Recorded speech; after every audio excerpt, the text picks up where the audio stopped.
पीले दांत वाली बहू। रंजना कभी ब्रश नहीं करती थी। उसे कितनी बार उसके माँ बाप ने डांटा, लेकिन उसका कोई असर उस पर होता ही नहीं था, जिस कारण से उसके दांत पीले पीले हो जाते हैं। शादी के बाद अरे बहू, वैसे तो तुझ में कोई कमी नहीं है, पर तेरे दांत इतने पीले कैसे हैं बेटा? कैसे मतलब? कोई सर्जरी थोड़ी ना कराइए। वो तो क्या नाम, मैं ब्रश नहीं करती थी तो पीले हो गए। अब क्या करूं? आप कहें तो लाल करवा लूं या फिर काले? यार ये क्या है, क्यों माँ से लड़ रही हो? लड़ रही हूँ? अरे मैं लड़ रही हूँ या ये बोल रही है कि दांत पीले हैं, पीले। अरे तपस्या थोड़ी ना की है इन्हें पीले करने के लिए। बकायदा ब्रश नहीं किया है 20 साल तक, तब जाकर। छी, कैसी बात कर रही हो? ये उस वक्त तो पीले नहीं थे जब हम लोग तुम्हें देखने आए थे। अरे तब साफ करवा लिया होगा डेंटिस्ट के पास जाकर। अब देखो कैसे पीले पीले लग रहे हैं। रंजना सास की तरफ गुस्से से देखती है। फिर शुरू हो गई पीले पीले पीले। अरे पीले तो तब भी थे जब मेरे हाथ का रसगुल्ला उड़ा उड़ा कर खा रही थी और बोल रही थी, लड़की नहीं गुणों का खजाना दे रहे भाई साहब आप। खैर, अब वो लोग करते भी तो क्या करते, पीले दांत वाली बहू पल्ले पड़ी थी तो झेलना तो था ही। एक दिन कीर्तन में रंजना गाना गा रही थी। अरे कमला बहन, माँ का द्वार है, यहाँ तो सब शुद्ध होकर आते हैं, फिर अपनी बहू को ब्रश भी नहीं करवाती तुम। दूर से पीले पीले दांत भक्ति में बाधा उत्पन्न कर रहे हैं। अरे कोई 2 साल के बच्चे थोड़ी ना लेकर आई हूँ मैं बहू बनाकर। अच्छी खासी लड़की है, अरे कैसे करवाऊं ब्रश? ये तो उसे खुद करना चाहिए ना। अब माँ बाप तो इसके जैसे तैसे निपटा दिए, ये नहीं सोचा कि सास कैसे संभालेगी। सास बहू को लेकर घर आ जाती है, लेकिन सोच लेती है कि अब इसे लेकर कहीं नहीं जाएगी। अगले रोज बहू कहती है, अरे क्या हो गया, मंदिर नहीं जाना क्या? कीर्तन का वक्त हो रहा है। मेरी मधुर वाणी से कान्हा जी जागते हैं और सोते हैं। आप तो जानती है ना उनकी भक्ति में कितना मन लगता है मेरा। वो क्या है ना, तबीयत ठीक नहीं लग रही है मेरी, आराम करूंगी मैं। तबीयत ठीक नहीं लग रही? अभी तो मिथुन के गाने पर नाच रही थी आप, और अब बोल रही है कि तबीयत ठीक नहीं लग रही। अरे भक्ति में मन लगा लो सासू माँ, ऊपर जाना है, क्या मुंह दिखाओगी आप? हाँ? सास को बहू की बात पर गुस्सा आ जाता है। मैं क्या मुंह दिखाऊंगी, इसकी चिंता तो ना कर, समझी? अपने मुंह की चिंता कर, जो ये पीले पीले दांत लेकर हर जगह पहुंच जाती है। पता है लोग कितना मजाक बनाते हैं। ना जी ना, मैं नहीं जाना कहीं तेरे साथ। तो ये बात है। कोई ना, मत जाओ, मैं अपने कमरे में ही बैठकर भक्ति कर लूंगी। ऊपर वाला दांत थोड़ी ना देखता है, मन देखता है, भावना देखता है।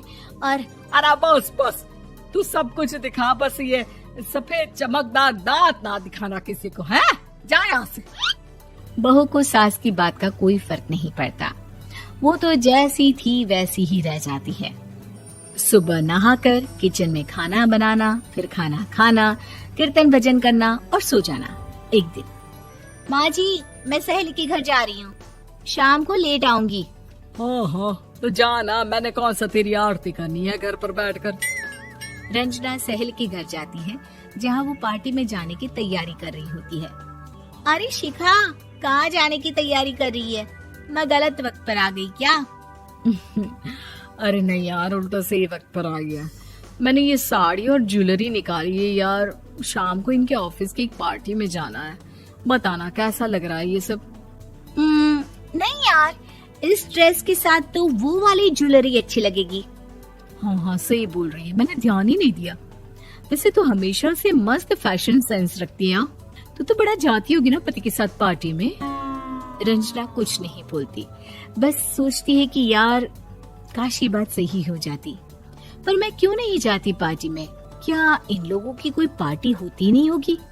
रंजना घर आती है और रात में पति से सवाल करती है, एक बात बताइए, आप मुझे किसी पार्टी में क्यों नहीं ले जाते? क्या आपकी यहाँ ऑफिस में पार्टी नहीं होती? पति बेचारा क्या कहता कि दांत पीले हैं तुम्हारे इसलिए। अरे कोई पार्टी होती नहीं हम लोगों के ऑफिस में, तो कहाँ से लेकर जाऊं? और मार्केट, मॉल, कहीं वीकेंड घूमना, कहीं तो। अरे यार सारे हफ्ते में एक छुट्टी मिलती है, तो सोचता हूँ कि आराम ही कर लूं। क्यों? रंजना मन मार के रह जाती है। पहले कभी सास के साथ मंदिर जाया करती थी, लेकिन वो भी सास ने ले जाना बंद कर दिया। घर बैठी बैठी रंजना बोर हो जाती है। तभी उसे आइडिया आता है और वो मायके जाने का सोचती है। सासू माँ, 2 दिनों के लिए मम्मी के घर जा रही हूँ। अच्छा ठीक है, आराम से जा। और हाँ, माँ से कुछ अच्छी आदत सीख कर आना कि कैसे शरीर के हर भाग की तरह दांतों की सफाई भी जरूरी होती है, समझी? शुरू हो गई ना आप। वो लोग आपकी तरह नहीं है कि छोटी छोटी बात का बतंगड़ बना दे। उन लोगों के लिए मैं मायने रखती हूँ, ना कि मेरे पीले पीले दांत। रंजना माँ को बिना बताए उन लोगों को सरप्राइज देती है, लेकिन जैसे ही वो दरवाजे पर पहुंचती है, अंदर देखती है कि घर वाले कहीं जा रहे होते हैं। अब माँ, काश रंजना दीदी के दांतों वाली प्रॉब्लम नहीं होती, तो वो भी हम लोगों के साथ चलती ना बुआ जी की बेटी की शादी में। हाँ बेटा, लेकिन अब उसे कौन समझाए कि उसको उसके पीले दांत नहीं दिखते, लेकिन उसके आसपास के लोगों को कितना एम्बैरेसिंग फील कराते हैं। मुझे तो कितनी बार उसके स्कूल की टीचर ने शिकायत की कि उसके साथ कोई लड़की बैठना भी नहीं चाहती, और ना ही कॉलेज में कोई उससे बात करना चाहता था।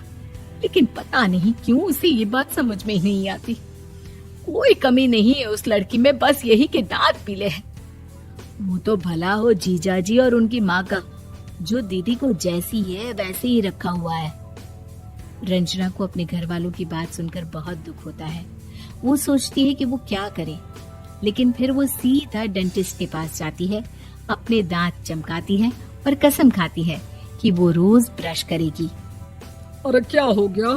तुम तो 2 दिनों के लिए गई थी ना, पर कोई ना, अच्छा है, चलो आ गई तो। रंजना सास के सामने आकर खड़ी हो जाती है और पूरी स्माइल करती है, उसके चमकदार दांतों को दिखाती हुई। चले मंदिर। माँ, मुझे माफ कर दीजिए, मैंने आप लोगों को बहुत एम्बैरेसिंग फील करवाया। मैं आज से रोज ब्रश करूंगी।